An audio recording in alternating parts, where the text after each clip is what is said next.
Hey love, welcome to Crystal Clear Hope. This is going to be a repurpose DIY where I show you how I take a broken mirror, this old beat up Ikea lac coffee table, and turn it into this beautiful mirrored coffee table that is a statement piece.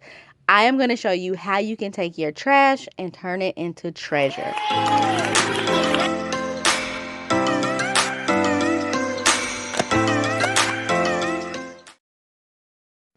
Now for this project, I'm going to be using an existing mirror that I have from Ikea that I don't need anymore. So I'm going to measure my table to make sure that it is the exact same size as the mirror.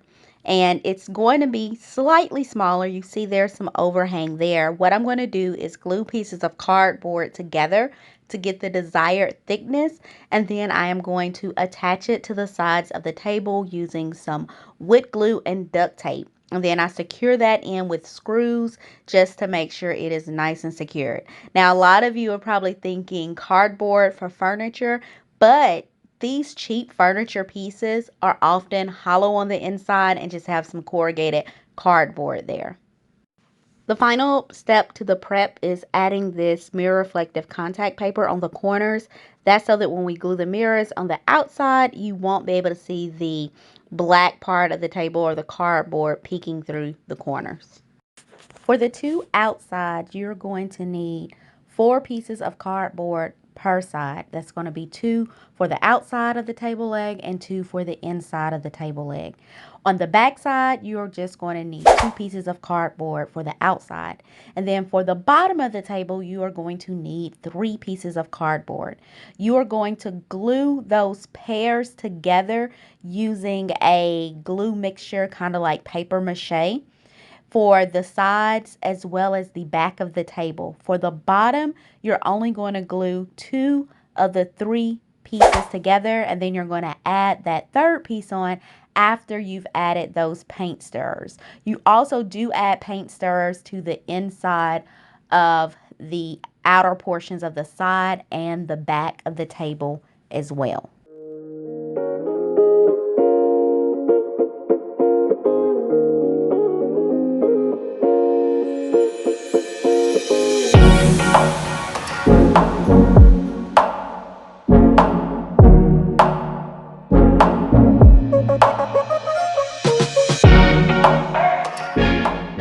So even though these mirror tiles stick, I'm adding that E6000 just so they'll have that extra hole.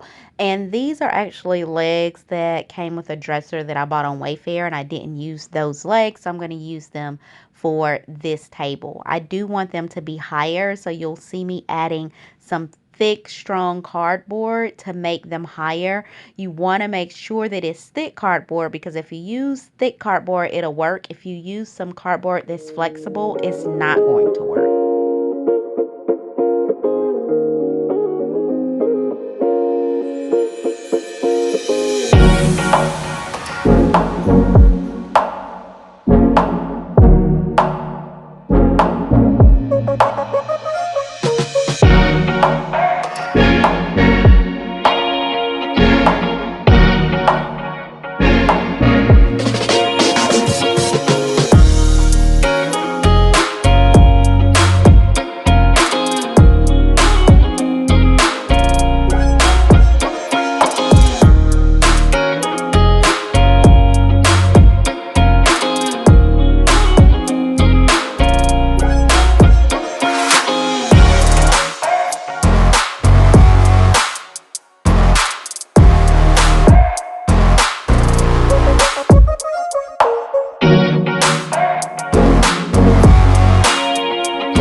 So we're going to first add in the inside pieces, and you see me taping it with mirror reflective paper, again making sure those corners are covered, and then we're just going to staple the inside with the staple gun. Once we do that, we're going to add the outside, and I do add that with glue, duct tape, and screws because it is heavy with that grout and the mirror pieces on there. These are the pieces that we labeled in the beginning, and this is why I did not put the mirror on the edges, because I knew I wanted to screw that on. I'm now going to add those pieces and grout it and let it dry. Once everything is dry, then I'll go in, add all of the mirror towels along the side, and finish it up.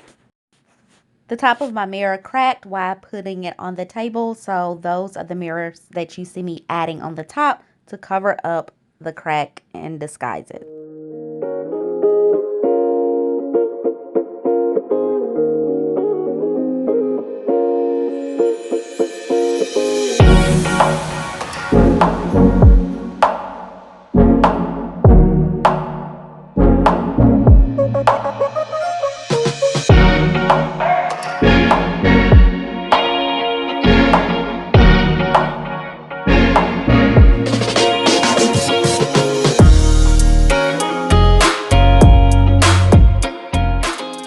Okay guys, so unfortunately I cannot find the footage of me attaching the tiles, but the top piece that you see here, I glued those 2-inch mirrors onto foam board, and then I glued them to the top of the table. That's how I got that raised edge that you see. I used liquid nails to glue all of the mirrors down, and then I added those mirror towels to cover up the gaps. I also added on the outside an extra row of mirrors. So the bottom row is the original set of mirrors that I had, but I had used a different glue and it had gotten all over the mirrors and it looked horrible. So then, just like I did with the top, I glued additional mirrors to foam board, then glued that on top of those mirrors, and that's how I got the 2-level effect and that nice smooth corner that I really, really love.